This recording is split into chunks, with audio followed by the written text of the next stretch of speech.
بسم اللہ الرحمن الرحیم۔ السلام علیکم ورحمۃ اللہ وبرکاتہ۔ کیا آپ لوگ جانتے ہیں کہ پاکستان کا پہلا قومی شناختی کارڈ کب اور کیسے جاری کیا گیا؟ اور شناختی کارڈ سے پہلے پاکستانی عوام کے لیے شناخت کا کوئی نظام تھا یا نہیں؟ آج ہم آپ لوگوں کو اسی ویڈیو میں بتائیں گے۔ مگر ویڈیو میں آگے بڑھنے سے پہلے اگر آپ ہمارے چینل پر نئے ہیں تو برائے مہربانی ہمارا چینل info@numan سبسکرائب کریں، جہاں آپ کو بالخصوص اسلامک ہسٹری اور بالعموم دنیا بھر کے منفرد معلومات پر مبنی ویڈیوز ملتے رہیں گے۔ معزز ناظرین، دنیا کے تمام ممالک اپنے شہری کو اس کی شناخت دیتے ہیں۔ یہ شناخت زبانی کلامی نہیں بلکہ قانونی دستاویزات کی صورت میں ہوتی ہے۔ اس لیے قومی شناختی کارڈ ہر پاکستان کی قومی ضرورت ہے۔ 13 ہندسوں کے منفرد شناختی کارڈ کو ملک بھر میں تسلیم کیا جاتا ہے۔ یہ ہر فرد کی ضرورت ہے، کیونکہ آپ کو ووٹ دینا ہو، مختلف دستاویزات مثلا لائسنس، بینک اکاؤنٹ یا پاسپورٹ وغیرہ حاصل کرنا ہو یا سیم کنیکشن لینا ہو تو شناختی کارڈ اس کے لیے لازمی شرط ہے۔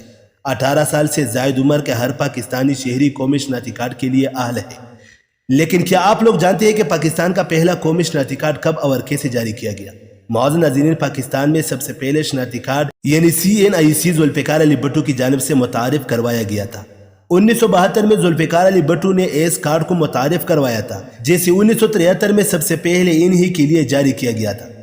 کہا جاتا ہے کہ اس سے پہلے قیام پاکستان کے 26 سالوں تک پاکستان میں کوئی قسم کا ختمی شناختی کارڈ جاری نہیں کیا گیا تھا۔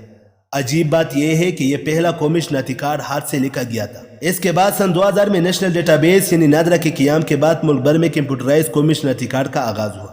معزز ناظرین، شناختی کارڈ پر موجود 13 ہندسوں کا جو نمبر ہے، اس کا اصل مطلب کیا ہے؟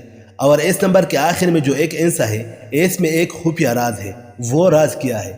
اگر آپ لوگ جاننا چاہتے ہیں تو اس کے بارے میں ہم نے آلریڈی ویڈیو بنائی ہے جو ڈسکرپشن میں موجود ہے۔ معزز ناظرین، یہ تھی پاکستان کے پہلے قومی شناختی کارڈ کی کہانی۔ اسی امید کے ساتھ اجازت دیجیے کہ آپ لوگوں کو ہماری ویڈیو پسند آئی ہوگی۔ ملتے ہیں بہت جلد ایک نئے تاریخی، تحقیقی اور معلوماتی ویڈیو کے ساتھ۔ دیکھتے رہیے info@numan۔ اللہ رب العزت آپ کا حامی و ناصر ہو۔